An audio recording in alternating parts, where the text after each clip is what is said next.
Income has been top of mind for investors lately, especially with market volatility rising and interest rates still relatively high. Joining me now for this week's ETF Spotlight is Adrian Helfert, Chief Investment Officer of Multi-Asset Strategies at Westwood. Adrian, thanks so much for being here at the desk. Thank you for having me. All right, so let's start big picture. We're talking income opportunities. Where are the best places to get those opportunities right now?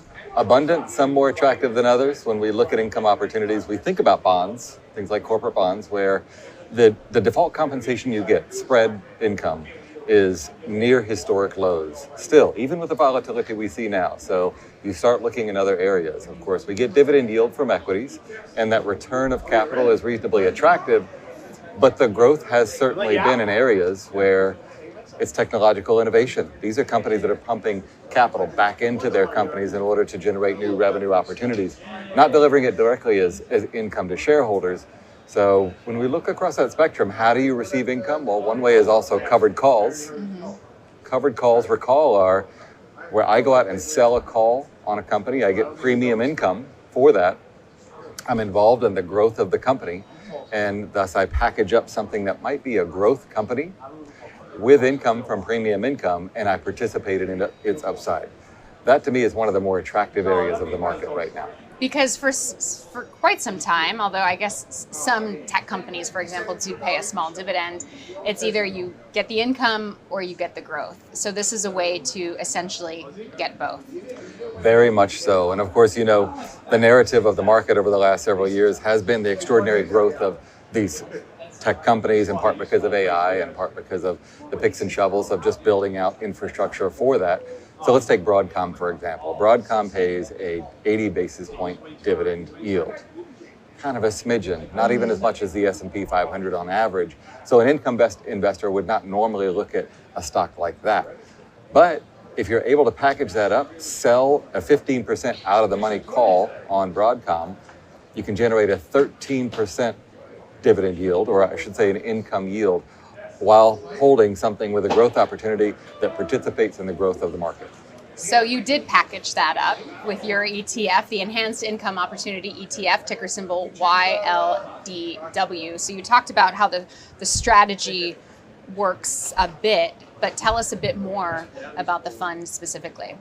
Well, and you asked about income opportunities and where they might lie.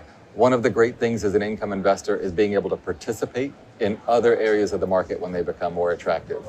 Make no mistake, at some point this market is going to provide an extraordinary opportunity for areas like corporate bonds. When we see a default cycle come, when there are the opportunities that are overpriced or overcompensated for that income potential, and we can participate in that. So we have 5 different income buckets, and of those 5 different income buckets that include real estate investment trust and MLPs and common equity dividend yield, plus covered calls, plus high yield bonds, we can migrate to each of those to where the best opportunity lies. Now, when we do that, we are looking for a target level of income that says we're gonna prioritize this, but not have that style bias.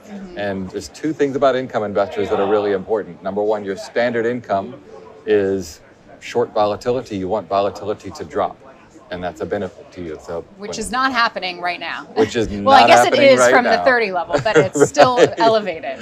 Yes.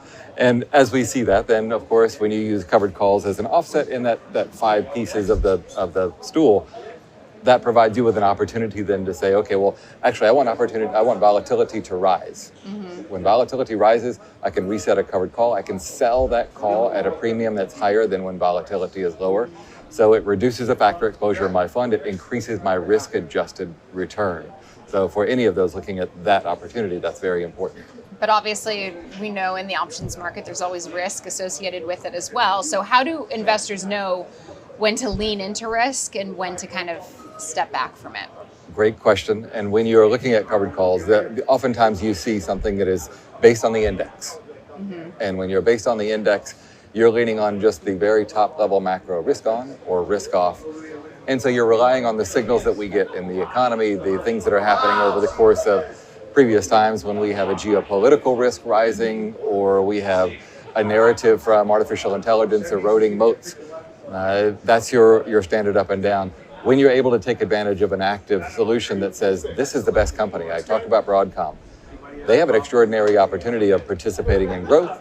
of significant upside, and at the same time, there's a lot of uncertainty about that, so you can clip a good coupon versus other companies. How do investors know you need to be a good fundamental analyst, I believe, to capture the best opportunities and know this is the company with the best supply line, the best contracts in place, and as well the best uncertainty to take advantage of the income. You've been using Broadcom as an example, but overall, so far in 2026, tech has been very much out of favor. It's definitely a change. We've seen this rotation into other, obviously, sectors like energy and industrials and materials and staples has done very well. Do you think that that's a short-term rotation, or do you think that we should get used to growth not necessarily being in favor? Great question. I think that it is a short-term rotation. The picks and shovels of the build-out that is going to be technological innovation is here. Now we're talking about capital appreciation of equity markets rising. The erosion that is happening is going to happen with certain areas of the tech market. We're already seeing that with the so-called SaaSmageddon or the SaaSpocalypse, the software names that maybe their moat is eroding because of the vibe coders that are creating a new product. The same thing is happening in the industrial space. The same thing is happening in areas of the financial space that is a potential higher risk for these companies. That's two opportunities. Number one, that is, well, if uncertainty is higher about their future and I have a good fundamental outcome, then as somebody that is invested but fundamentally with taking advantage of the income from covered calls, that's a great thing and great opportunity for me. Areas of the market will feel appreciation as a result of this extension out to, for instance, small caps and mid caps that take advantage of margin expansion and rationalization. It needs to be measured, of course, so we see a workforce that is still employed and not just the machines that are employed. But at the same time, we could see opportunities in the market. I believe we will. I believe technology is experiencing a change of the guard, if you will. But technology infrastructure is still extraordinarily attractive. Okay. So what's the biggest mistake that you see investors making as they go about building an income portfolio? The biggest mistake truly is not realizing that your exposure is being short volatility only. And as you do that, then the biggest mistake is managing to a target risk exposure and being an income investor, then what happens when volatility drops? You take more risk. What happens when volatility drops again? You take more risk because you're targeting a risk exposure.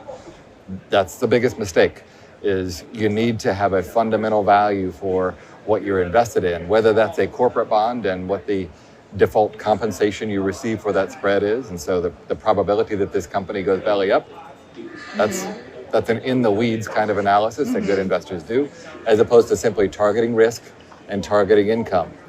I get asked day in, day out, well, can you target an income? Can you target a risk for me and tell me what that's going to mean?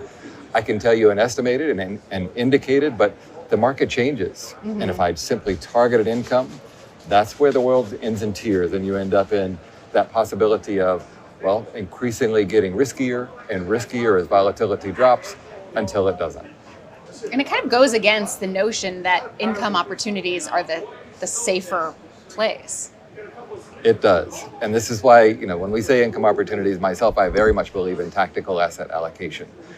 We see opportunities to move capital around the market when potential for capital appreciation and income is better in one area versus the other. Certainly we see that in low quality bonds versus high quality bonds right now.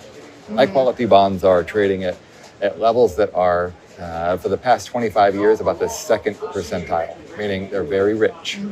I'm looking for opportunities a little bit more in low quality bonds. You might think that doesn't make a lot of sense, but that's the valuations that are there in the market now. Those are the opportunities that present. So when we look at that as an income investor, number one, yes, moving capital around the market makes a lot of sense. And number two, as I said, income investors are generally pushed into a style bias. It's a value style bias. It's an early stage capital return forecast.